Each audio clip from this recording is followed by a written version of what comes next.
Are we players in a game? Are we players in God's game? So first we have to understand gaming, the nature of gaming. We'll call it the mystery or the Kabbalah, which is the Jewish mysticism view of what gaming is. So what is gaming?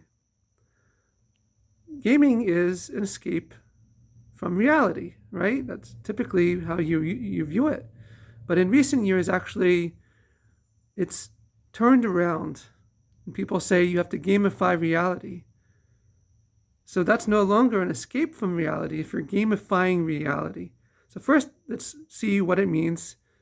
The classic understanding of playing a game as an escape. For instance, a role-playing game like Dungeons and Dragons. You can have a character and you can play that character for maybe weeks, months, years, decades. People have played characters for decades. But that's not real, right? That's not reality. That's playing a fictional character. So what is the real thing when you play amongst friends with you have a meetup amongst friends and you're playing Dungeons and Dragons? The real thing is your interaction with friends, not the characters, not the story, not any of that. The real thing is actually the interaction.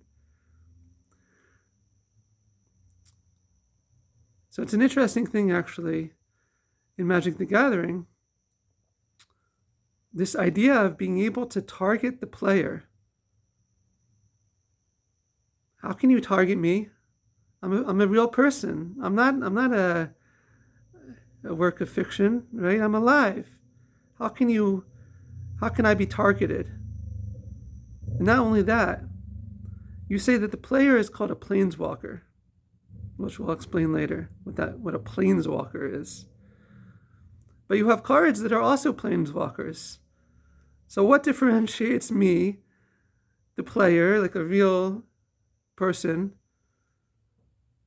behind from this other from a card that's a planeswalker card?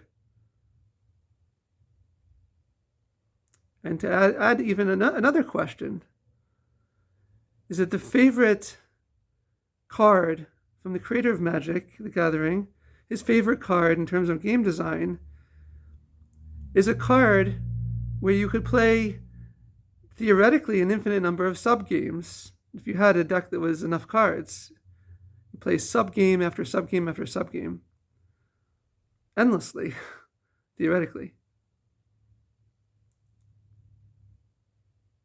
So what is that like?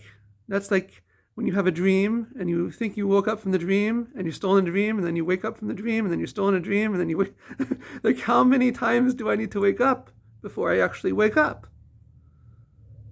So that's like playing a sub game within a sub game within a sub game. That doesn't sound very, very much like a planeswalker to me. It sounds like I'm getting even more deep in my dreams.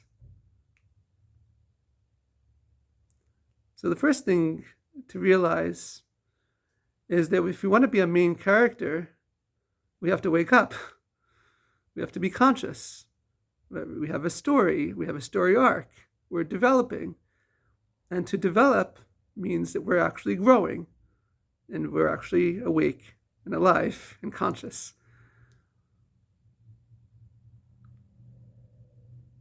So one of the things people say, are we living in a virtual computer simulation?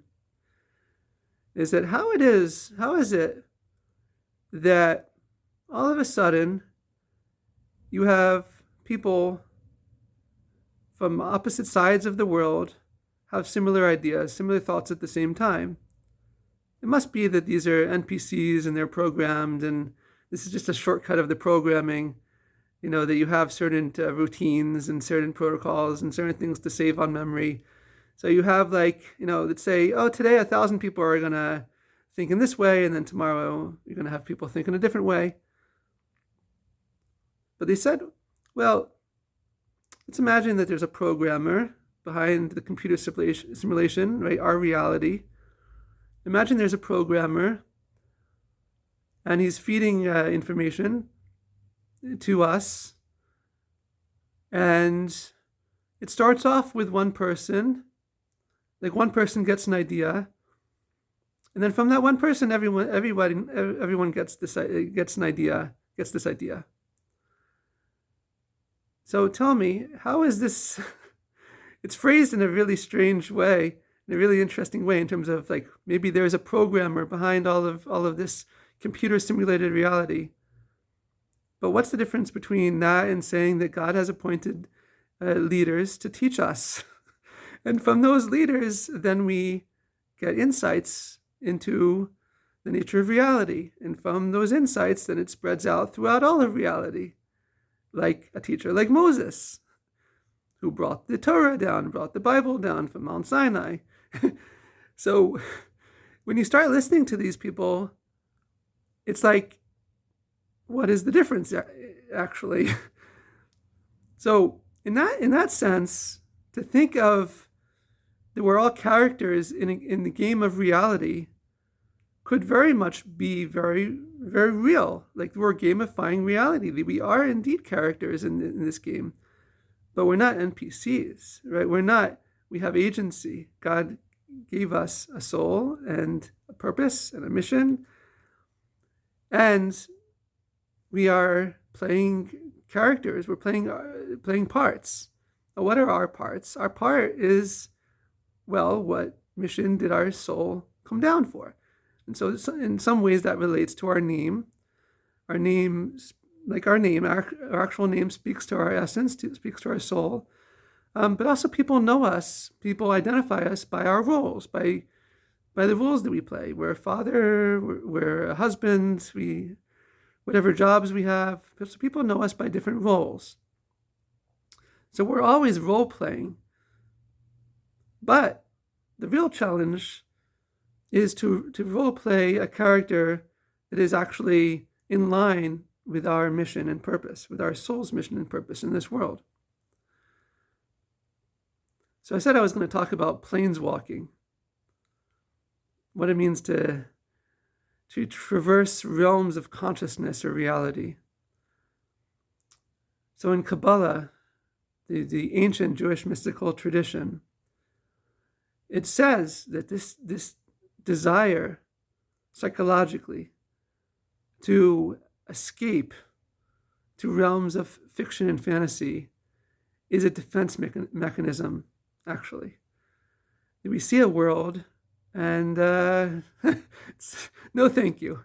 We look at the world, we look at the news, and we say, no thank you. I'm going to go play D&D, going to play Magic, going to go watch movies, going to go play video games. No thank you. So where is that coming from? It's coming from what's called the world of Bria, the world of creation, or it's also called the world of thought. But I want to enter into the world of thought. I want to go into some imaginary, some creative landscape of thought. But there's a way to do that's actually not an escape at all. You can have thought experiments, right? Quantum mechanics is like venturing forth into the world of thought experiments, of possibility, like Schrodinger's cat. You don't want to open the box to see what's inside because you want to explore all the different possibilities of the cat, the status of the cat inside the box. And so too, we want to think about, for instance, our life, all the potentials of our life, all the ways that we could live our life. So we have all types of stories like that now, where a person has alternate lifetimes or alternate timelines or second chance at life. This is very much prevalent in the world of fiction. Why is it so prevalent in the world of fiction? Because we love thought experiments. But real world thought experiments, like I'm reimagining my life, and every day we can do that. We can wake up, thank God for our life, and say, okay, let me start fresh. So then that's a main character. That's a story arc. Because yesterday is incomparable to today. Today is incomparable to yesterday. That it's not a function, that today is not a function of causality. Today is new, with new light, new revelation. God is recreating reality at every moment, like a program. You have to continuously reboot it. It's always running. So reality is always running. Actually, that's what we learn from the Hasidic masters, is that it's a function of actually pure faith in God, is that you feel this, you feel it surging through you, that all of reality is constantly being recreated. And who gets this naturally, who understands this naturally, who sees the wonder of creation naturally? These are kids. That's why kids love games, because they feel it. They feel that there's something always new. You can always play a new game. Every day is a new game. Every moment is a new game, a new potential. The challenge is to bring it down to real life, not to escape to this world of creation, but to come down into what's called the world of action. That it should actually inform our actual practice, our actual life. That's what's called machshava moelet, that my thoughts have an effect. And also to think good, as the Lubavitcher Rebbe said, this holy man, he taught us to think good, and it will be good. What does that mean? Think good and it will be good. Is that just positive psychology? Is that just pop psychology? Just good, having thinking good vibes, having good vibes? No, it's actually, our thoughts are very powerful, actually. So when we play a game, we feel that. We feel that our thoughts are very powerful, because we're thinking all the time, strategizing all the time, thinking of new combinations, new ideas, new characters, new plans all the time.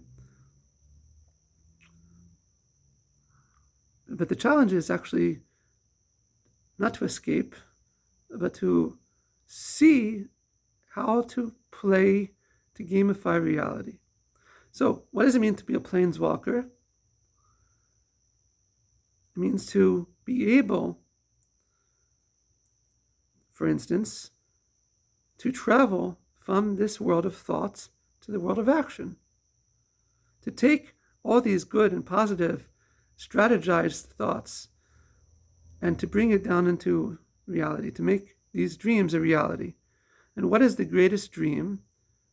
The greatest dream is to figure out how to make this world a place that's good, right? One of the things that we see in dreams is that a lot of good stuff happens in dreams. It's very magical.